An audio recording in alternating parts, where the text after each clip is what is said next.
Dalam nama Bapa dan Putra dan Roh Kudus. Amin.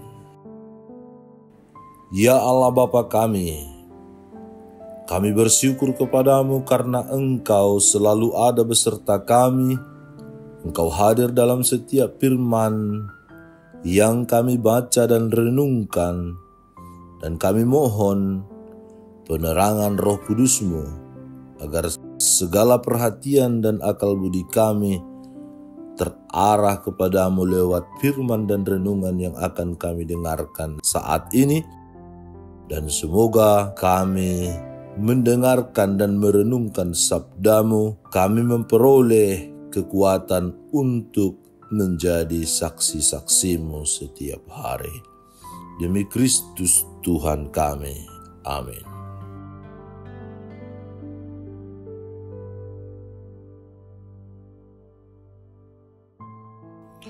Tuhan bersamamu dan bersama rohmu.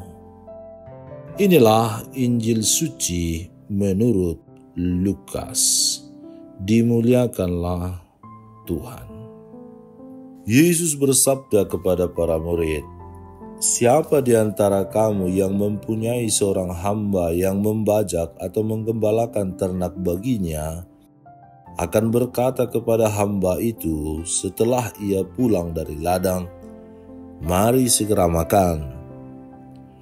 Bukankah sebaliknya ia akan berkata kepada hamba itu, 'Sediakanlah makananku, ikatlah pinggangmu dan layanilah aku sampai selesai aku makan dan minum, dan sesudah itu engkau boleh makan dan minum.' Adakah ia berterima kasih kepada hamba itu karena hamba itu telah melakukan apa yang ditugaskan kepadanya? Demikian jugalah kamu, apabila kamu telah melakukan segala sesuatu yang ditugaskan kepadamu, hendaklah kamu berkata, 'Kami adalah hamba-hamba yang tidak berguna. Kami hanya melakukan apa yang kami harus lakukan.'" Demikianlah sabda Tuhan. Terpujilah Kristus. Saudara-saudari terkasih, sedikit cerita tentang Johannes Kunzuwijk yang kemudian mengganti namanya saat ia masuk menjadi anggota biara, menjadi Josaphat Kunzuwijk. Ia adalah seorang pemuda Wilma, persisnya di negara Rusia. Ia memutuskan untuk meninggalkan sekolah jurusan perdagangan yang ia sangat minati untuk fokus pada panggilan hidupnya, panggilan Tuhan dalam dirinya. Tak lama setelah pendidikan, ia pun ditabiskan menjadi imam pada tahun 1609 dan 8 tahun kemudian ditabiskan menjadi uskup. Tugasnya yang berat adalah menyatukan kembali gereja Ortodoks ke pangkuan gereja Roma. Sikap hidup yang keras terhadap dirinya, tapi bermurah hati pada sesama sehingga banyak orang mau mendengarkan perkataannya dan mulai bertobat. Pada bulan November 1623, ia pun dibunuh oleh musuh-musuhnya karena membela para pelayannya, para sahabatnya. Kemartirannya membuka mata orang terutama kaum skismatik untuk bertobat dan kembali ke pangkuan gereja Roma. Saudara-saudari terkasih, pada hari ini juga kita mendengarkan Tuhan yang memberi gambaran tentang relasi antara hamba dan tuannya. Seorang hamba melayani tuannya dengan total. Ia siap diperintah untuk menyiapkan makanan tuannya. Dengan berikat pinggang ia menunggu sampai tuannya selesai makan. Seorang hamba boleh menikmati bagiannya setelah tuannya selesai. Bahkan berterima kasih pun jangan pernah diharapkan. Kisah ini menggambarkan relasi manusia dengan Allah. Dari kisah ini kita dapat belajar Untuk pertama, selalu menyadari bahwa kita adalah seorang hamba di hadapan Allah.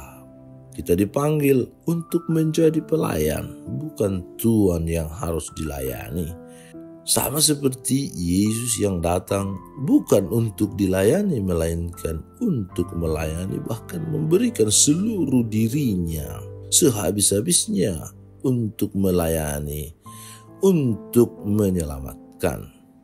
Kewajiban kita adalah melayani sama seperti Yesus, bukan untuk dilayani. Semangat atau cara hidup inilah yang dibutuhkan dunia saat ini. Baik apapun bentuk pelayanan yang kita berikan. Yang kedua, seorang pelayan harus bertanggung jawab. Hamba yang baik bertanggung jawab untuk mengerjakan tugas yang diberikan kepadanya sampai selesai. Dan yang ketiga, seorang hamba yang baik memiliki sikap tulus dan ikhlas. Dituntut juga loyalitas. Semboyan hidupnya adalah rela berkorban, siap bekerja tanpa mengharapkan pujian, apalagi imbalan. Pujian dan imbalan adalah bonus, penghormatan dan penghargaan dari manusia sebenarnya tidak kita butuhkan.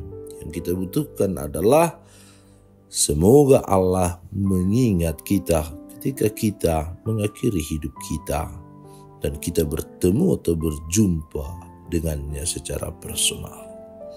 Saudara-saudari terkasih dalam Kristus, marilah kita belajar dari hamba yang baik, khususnya Santo Yosafat yang telah menunjukkan dedikasi pelayanannya yang sangat total. Ia berjuang untuk membawa orang lain kepada pertobatan melalui contoh hidupnya yang keras dan sikapnya yang murah hati. Ia sosok pribadi yang selalu mau mempersatukan orang beriman, yang mau hidup bersama, akur, saling tolong-menolong satu dengan yang lain. Kita boleh aktif di lingkungan gereja, tapi mesti dilandasi oleh sikap sadar diri, bertanggung jawab, dan tulus ikhlas. Berdoa kepada Allah agar kita memiliki sifat dan sikap seorang hamba yang rendah hati, seperti Santo Yosafat. Bahkan lebih dari situ, ialah seperti Tuhan kita Yesus Kristus. Bukan sebaliknya, bukan sikap seorang Tuhan yang selalu ingin dihargai dan dihormati. Tuhan memberkati. Ya Bapa yang Maha Kudus, berikanlah kami kekuatan dan kesadaran agar kami selalu setia dan mampu mewartakan nama-Mu, sehingga semakin banyak orang mengenal dan mencintai-Mu. Ajarlah kami memiliki hati seorang hamba dalam setiap pelayanan kami, bukan sebagai seorang tuan yang selalu ingin dihormati dan dihargai. Dengan pengantaraan Kristus Tuhan kami. Amin. Tuhan bersamamu dan bersama rohmu. Semoga saudara sekalian, seluruh tugas karya dan pelayanan kita untuk berani menjadi saksi-saksi, hamba-hamba yang setia dan rendah hati, dilindungi, dibimbing dan diberkati oleh Allah yang Maha Kuasa, Bapa, Putra dan Roh Kudus. Amin. Allah Bapa kami, penuntun kehidupan, Engkau telah menuntun Abraham menuju tanah terjanji. Engkau juga menuntun bangsa Israel menuju tanah Yerusalem melalui tangan Musa. Kini kami umat-Mu keuskupan Padang sedang berjalan bersama dalam sinode kefikepan menuju keselamatan yang Engkau janjikan dalam diri Putramu Yesus Kristus.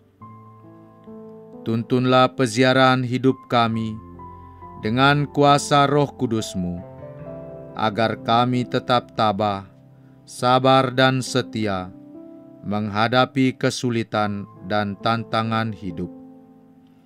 Bimbinglah kami supaya mampu berjalan bersama, saling meneguhkan dalam iman, harapan, dan kasih. Bunda Maria, doakanlah kami putra-putrimu sepanjang sinode kefikepan ini berlangsung. Ya Bapa, Engkau kami sembah dan muliakan, kini dan sepanjang masa. Amin.